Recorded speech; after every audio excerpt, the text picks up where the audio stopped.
yo le hiciera una pregunta a usted con un blanco, que usted necesita llenar el blanco, ¿no? La pregunta que les quiero decir el día de hoy, a ver si ustedes me ayudan, es la siguiente. Mire, la iglesia es un blanco, le vamos a poner ahí. ¿Qué pusiera usted en este blanco? Y sea honesto, ¿verdad? Piénselo aquí quizás por un momentito.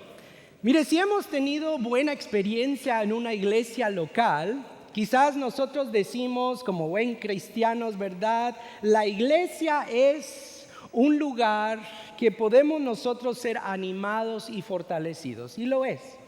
Mire, la iglesia es quizás un lugar donde los pecadores son transformados, ¿cierto?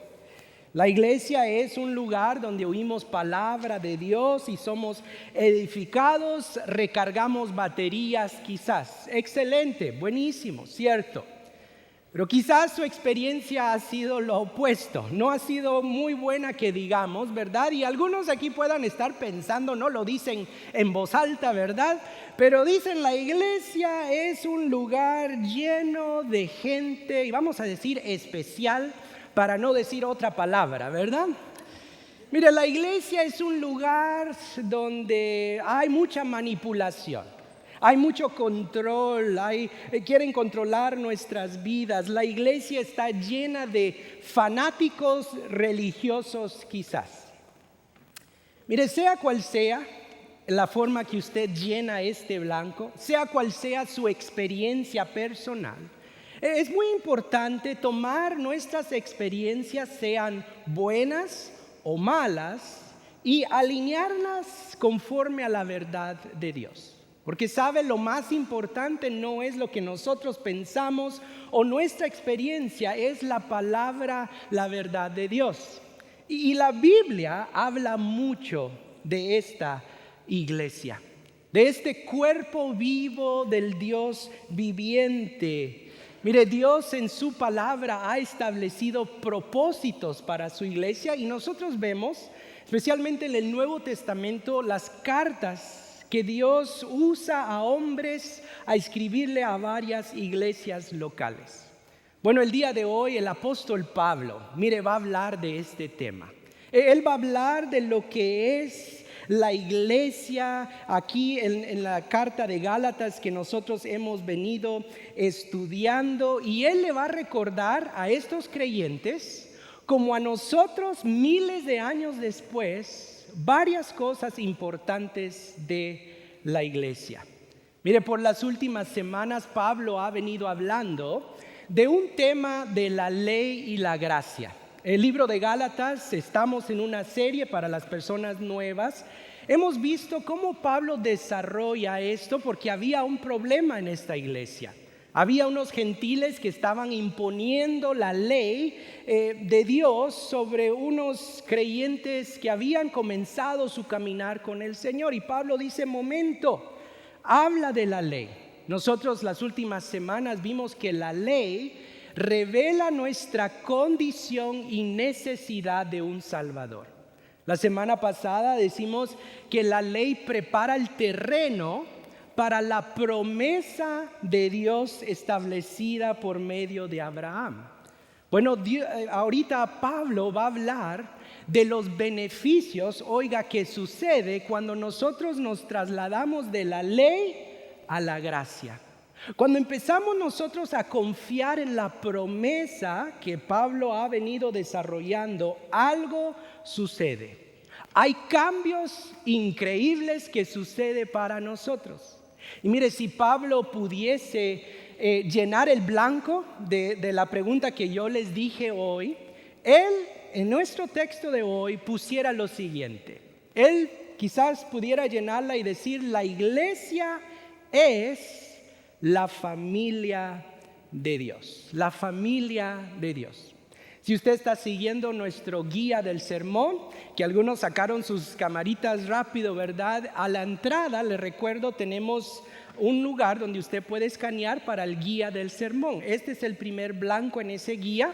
también el guía va a tener muchas preguntas para discusión, para crecimiento quizás en su casa. Así es que el primer blanco que dice Pablo es la iglesia, es la familia de Dios. Continuamos, Gálatas capítulo 3. Vaya conmigo, agarre su Biblia. Gálatas 3 es donde vamos a terminar este capítulo el día de hoy. Y vamos, desde ya le digo, a tomar una pausa la siguiente semana y todo el mes de diciembre, porque vamos a empezar a preparar nuestro corazón para la Navidad. Increíble decir Navidad, está acá, Acción de Gracias, parece que empezamos el año el día de ayer, ¿verdad? Pero está encima. Así es que vamos a tomar una pausa, pero hoy sí terminamos el capítulo 3. Y mire, antes de hablar de la familia de Dios, Pablo va a decir y explicar lo que éramos antes. Antes de creer la promesa, nosotros estábamos en el mismo barco. Estábamos en una misma condición. Continuamos en el versículo 23. Gálatas 3:23 dice así la palabra de nuestro Dios. Dice, antes de venir la fe, la promesa que Pablo había establecido, estábamos, oiga la condición, encerrados bajo la ley, confinados para la fe que había de ser revelada. Otras versiones va a decir, hablando de la ley, dice, éramos prisioneros, estábamos encarcelados, dice otra versión, por la ley. Es interesante ver la palabra confinados acá de nuestra versión. Esta palabra confinado tiene la idea, mire, le voy a pintar la idea de esta palabra, tiene la idea de estar bajo custodia de un guardia. Este guardia está a nuestro lado. Este guardia está cuando nos dormimos y nos levantamos. Un guardia, imagínese usted encarcelado en una prisión con un guardia confinado. Esta es la idea, 24 horas al día, los 7 días de la semana, ese guardia está a nuestro lado. No nos deja escapar ese guardia. Pablo dice, así es la ley. La ley, cuando nosotros tratamos de vivir por ella, nos dice, no hay escape, mijito o mijita.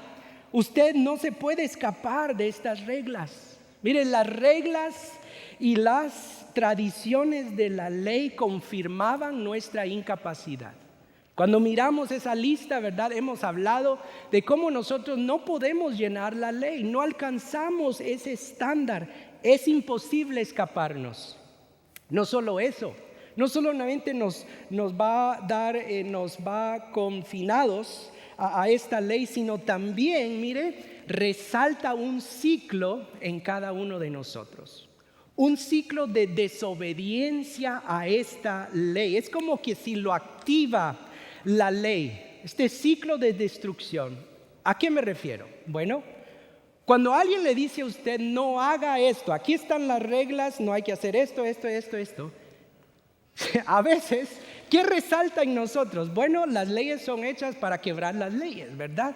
¿Por qué me dice este individuo que no puedo hacer X cosa? Bueno, aquí le va, yo voy a quebrar esa ley, ¿no? Resalta algo en nosotros de destrucción. No solamente está la ley a nuestro lado, nos tiene como prisioneros, pero hay una destrucción que surge. No sé si usted ha visto los videos en medios sociales quizás del niño que lo ponen enfrente de una cámara de celular y aquí está el gran pastel. Y le dicen al niño, ¿verdad? No vayas a tocar ese pastel, no lo vayas a probar hasta que yo regrese. Y se va el padre, no sé si usted lo ha visto, se va y ahí está el video, ¿verdad? Y el pobre niño. Y mire, por lo general, la mayoría de esos niños por lo menos lo comen, ¿verdad? Lo prueban, ¿verdad? Sin que nadie lo vea. No sabe que el celular lo está grabando. Porque hay algo, no tocar, bueno, yo lo quiero tocar, ¿verdad? Es algo que está en nosotros. Hay otros niños que media vez sale el papá, mire, destruyen ese pastel por completo, ¿verdad? Pero el punto es que esto es lo que sucede en nosotros. Mire, confirma en nosotros algo destructivo la ley. No solamente nos tiene prisioneros, sino nos juzga y está con nosotros. Pablo continúa hablando de esta misma dinámica, que está siempre la ley con nosotros, apuntando, resaltando estos ciclos de destrucción en nosotros. Continúa en el versículo 24 con otro ejemplo similar. Sigue, ¿okay? Acabamos de leer el 23, mira el 24 conmigo. Dice, de manera que la ley ha venido a ser nuestro guía. Subraya la palabra guía acá, para conducirnos a Cristo, a fin de que seamos justificados por la fe. Pero ahora que ha venido la fe, ya no estamos bajo el guía. Y usted va a decir, bueno, guía es buena cosa. No en este contexto, porque otra vez Pablo está diciendo que la ley es un problema. La ley nos tiene como prisioneros y aquí dice es un guía, no en el buen sentido. Déjeme explicar. Quizás su versión va a decir la ley es como un tutor. La ley es un tutor. ¿A qué se refiere Pablo? Bueno, hay que ver la palabra original acá. La palabra griega que se traduce como guía o tutor en su versión es la palabra padagogos en griego.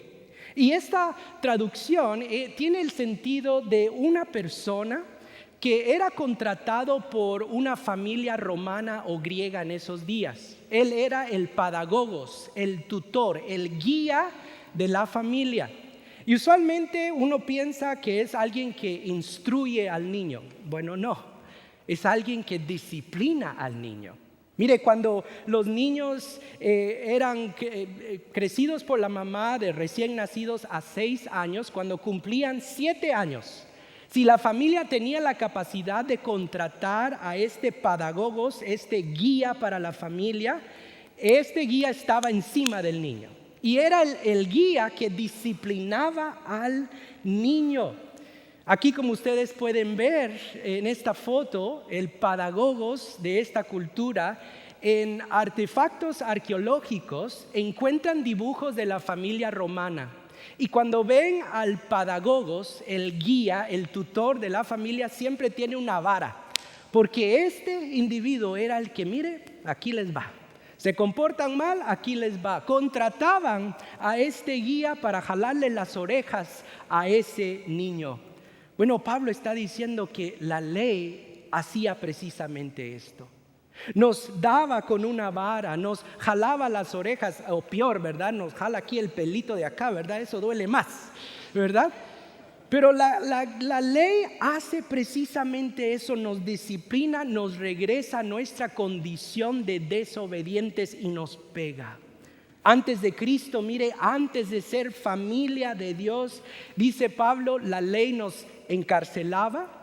Era como un guardia que está 24 horas al lado nuestro. Es como un padagogos que está con una vara listo para pegarnos. Así trabaja la ley. Mire, necesitamos a alguien diferente. Necesitamos algo mejor. Estas cosas revelan en nuestros corazones que estamos necesitados de alguien que rompe cadenas, ¿cierto? De alguien que realmente puede llenar los requisitos de la ley. Necesitamos a Cristo Jesús. ¿Cuántos dicen amén? Mire, cuando Cristo aparece, cosas maravillosas aparecen para nosotros. Las cosas cambian en Cristo Jesús.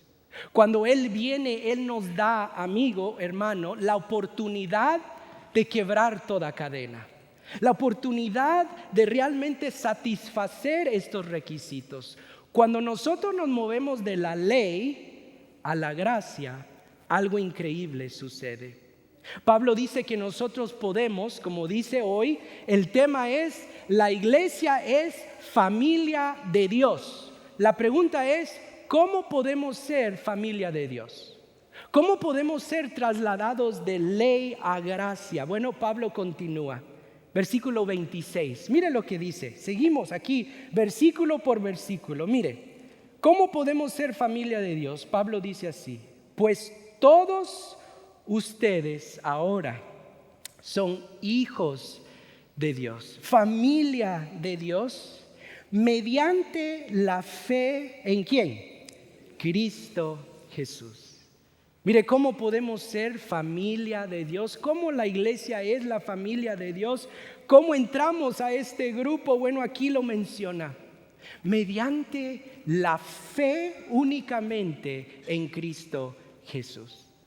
Mire, si usted no oye cualquier otra cosa, oiga esto, porque este es el punto de toda la carta de Gálatas, que hay buenas noticias para nosotros en Cristo Jesús. Que al confiar en Cristo solamente nosotros tenemos salvación. Nosotros podemos ser parte de una familia increíble al confiar en lo que Él hizo por nosotros. ¿Y qué hizo Él por nosotros? Esas son las buenas noticias, amigo. Que Él, mire, murió según las Escrituras por nosotros. Tomó nuestro lugar, fue sepultado y resucitó al tercer día según las Escrituras para darnos vida eterna en Él. En Él somos familia de Dios. Podemos ser hijos de Dios, es lo que dice Pablo. Y ahora nosotros nos trasladamos por la gracia de la ley a esta gracia increíble al confiar en Él. Ahora la pregunta es, sabemos cómo podemos ser familia de Dios, pero ¿cómo pueden los demás saber que somos familia de Dios? Bueno, Pablo continúa esta idea de familia. Miren lo que dice en el versículo 27. ¿Cómo pueden los demás saber? Versículo 27 dice, porque todos los que fueron bautizados en Cristo, de Cristo han sido revestidos. De Cristo se han revestido, dice esta versión. Mire, dos cosas prácticas.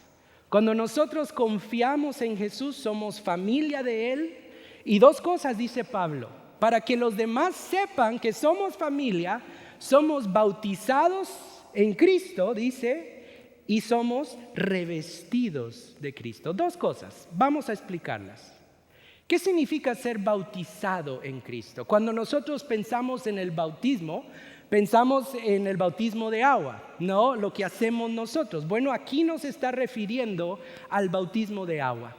Aquí se está refiriendo a algo mucho más profundo, a algo interno, no solamente exterior, porque el bautismo en agua es un símbolo exterior de una realidad interior. Entonces, el bautismo en Cristo, mire, tiene que ver con la palabra bautismo. La palabra bautismo se define como el ser sumergido en algo.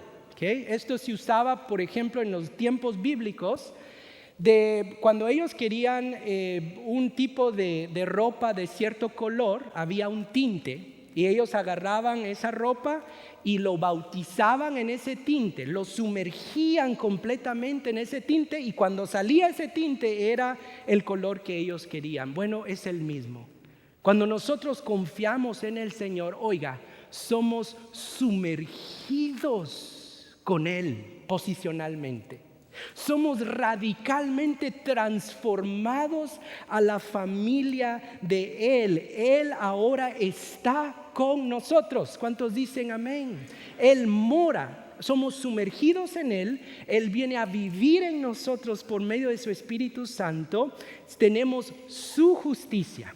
Cuando Dios nos ve, porque hemos sido sumergidos en Cristo, Él ve la sangre de Cristo con nosotros. Podemos presentarnos delante de su trono de gracia por Cristo, porque hemos sido bautizados con Él, sumergidos con Él posicionalmente.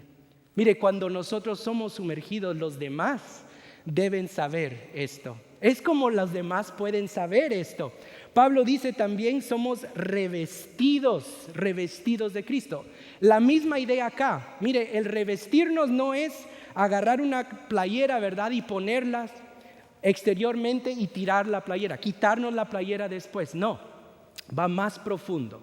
Aquí, en esta parte de revestirnos, en la cultura romana, cuando un niño llegaba a cierta edad, recuerde, estaba el pedagogos de 6 años a 13 años. Cuando él se volvía adolescente, había un proceso. Tenía él acceso a una toga especial. Vamos a decir una toga, la toga romana se llamaba la toga virilis. A los 14 años le ponían esta toga a este jovencito que representaba ahora, este jovencito, mire, los derechos de la familia. Ahora él ya no era niño, las acciones que él hacía ahora tenían el respaldo de la familia. Esta es la idea acá. Cuando nosotros confiamos en Cristo Jesús, nosotros, somos revestidos con una toga que representa a Cristo, donde los demás, cuando nos ve, nuestras acciones lo representan a Él, porque hemos sido bautizados y hemos sido revestidos. Mire, como familia de Dios nosotros necesitamos recordar esto. ¿Sabe por qué? Porque el mundo nos está viendo. Si yo le preguntara a usted, si alguien lo siguiera a usted como un youtuber con un montón de cámaras, ¿verdad? Qué bueno fuera ser youtuber, no mucho. Si alguien lo siguiera a usted con cámaras, ¿a qué familia pensarían ellos que usted pertenece? ¿A la familia de Dios o a la familia de alguien más?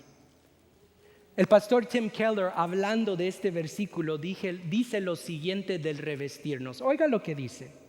Dice, el revestirnos de Cristo significa pensar en Cristo constantemente. Significa tener su espíritu, su carácter, empapando todo lo que pensamos, decimos y hacemos.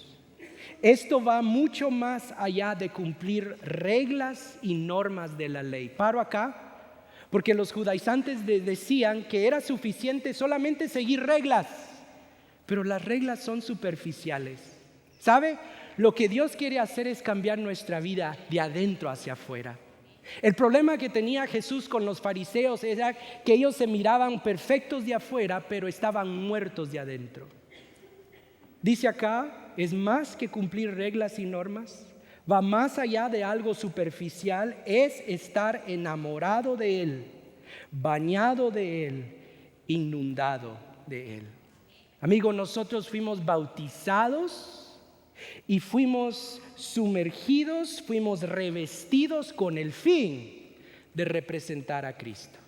Entonces, ¿cómo podemos ser familia de Dios? Al confiar en Él. ¿Cómo pueden los demás saber? Porque hemos sido bautizados, hemos sido revestidos de Él. Pablo ha mencionado estas dos cosas, pero por último dice, ¿de qué está compuesta la familia de Dios? Mire lo que dice versículo 28, hermoso. Dice así, no hay judío ni griego en esta familia. No hay esclavo ni libre, no hay hombre ni mujer, porque todos son uno en Cristo Jesús.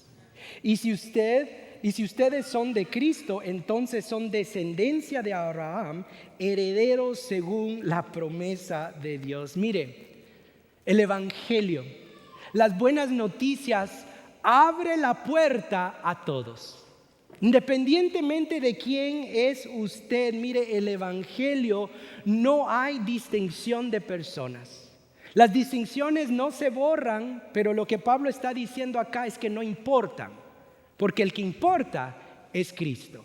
La cabeza es Cristo. Nosotros somos su cuerpo y cuando estamos en Él, la familia de Dios está compuesta de muchas personas, de muchos. Pablo dice que quiebra barreras el Evangelio.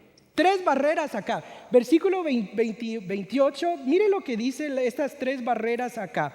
Dice Pablo, el Evangelio, la familia de Dios, mire, va a romper la barrera cultural. La barrera cultural es removida en la familia de Dios. Es decir, ya no hay más judío ni gentil. Todos somos uno en Cristo Jesús. Eso significa que los gentiles no necesitan ser judíos, porque estamos en Cristo Jesús. La barrera cultural es removida. La barrera social es removida en la familia de Dios. Ya no hay más esclavo y libre. Ya no hay más rico o pobre. Mire, ¿es usted rico? Qué bueno, bienvenido. ¿Es usted pobre y a puras penas la puede hacer? Bienvenido, qué bueno. Todos somos parte de esta familia increíble. No importa, somos familia. Mire, esto es algo radical en la sociedad, porque los ricos y los pobres no se asociaban mucho. Pero si eso no fuera mucho, mire la tercera barrera, última. La barrera del género es removida, y no como la define nuestra cultura. Déjeme explicarlo. La barrera acá, mire, ya no hay más hombre ni mujer. Esto era impresionante en esos días, porque culturalmente las mujeres no contaban. La mujer era muy bajo en la sociedad judía, en la sociedad romana. Pablo dice, el evangelio cambia eso. Yo no sé si usted ha leído las escrituras, pero la primera persona que ve al Cristo resucitado es una mujer. Una mujer con un trasfondo, una mujer llamada María Magdalena. Oigan esto, la credibilidad de la resurrección colgó sobre los hombros de una mujer. El evangelio hace esto. El evangelio lo cambia, es algo radical. Radical en ese día que nos libera hoy también. Mire, tan radical que habían fariseos que oraban de la siguiente forma. Los fariseos tenían una oración y ellos decían: Señor, yo te agradezco que tú no me hiciste gentil, esclavo o mujer. Esta era la oración. Pero sabe, el evangelio cambia todo esto. Cuando nosotros entramos por estas puertas, mire, somos familia de Dios, independiente de quién somos. Aquí no importa cuánto dinero usted pueda tener. Aquí no importa qué exitoso tiene educación o no. Mire, todos son bienvenidos en la familia de nuestro Dios. Pablo dice que somos herederos de una promesa. Termina con esto. Mire, los tiempos de ser prisionero, los tiempos de tener este pedagogo a nuestro lado con esa vara a punto de pegarnos se ha acabado por la fe en la promesa de Cristo Jesús. ¿Cuántos dicen amén a esto? Mire, en Cristo hay libertad. En Cristo tenemos adopción a una familia increíble. Mire, si nosotros miráramos el hombre más rico del mundo adoptar a un hijo, no sé quién es él, quizás pueda ser Jeff Bezos de Amazon, ¿verdad? Si Jeff Bezos adoptaría a un hijo de otro lado del mundo, eso sería historia.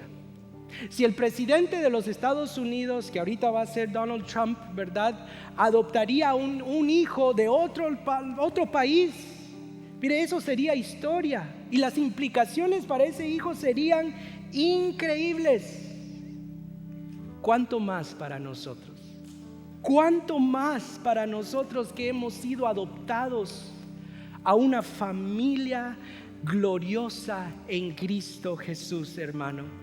Si nosotros pudiéramos pensar las implicaciones, la toga que uno tiene puesta, la sangre que nos declara santos delante de un Dios poderoso, nuestra vida quizás se miraría un poco distinta. Recordémonos hoy quiénes somos, que somos en Él familia de Dios. Dios está disponible para todos nosotros. Cierre sus ojos ahí donde está. Señor, te damos gracias por tu palabra.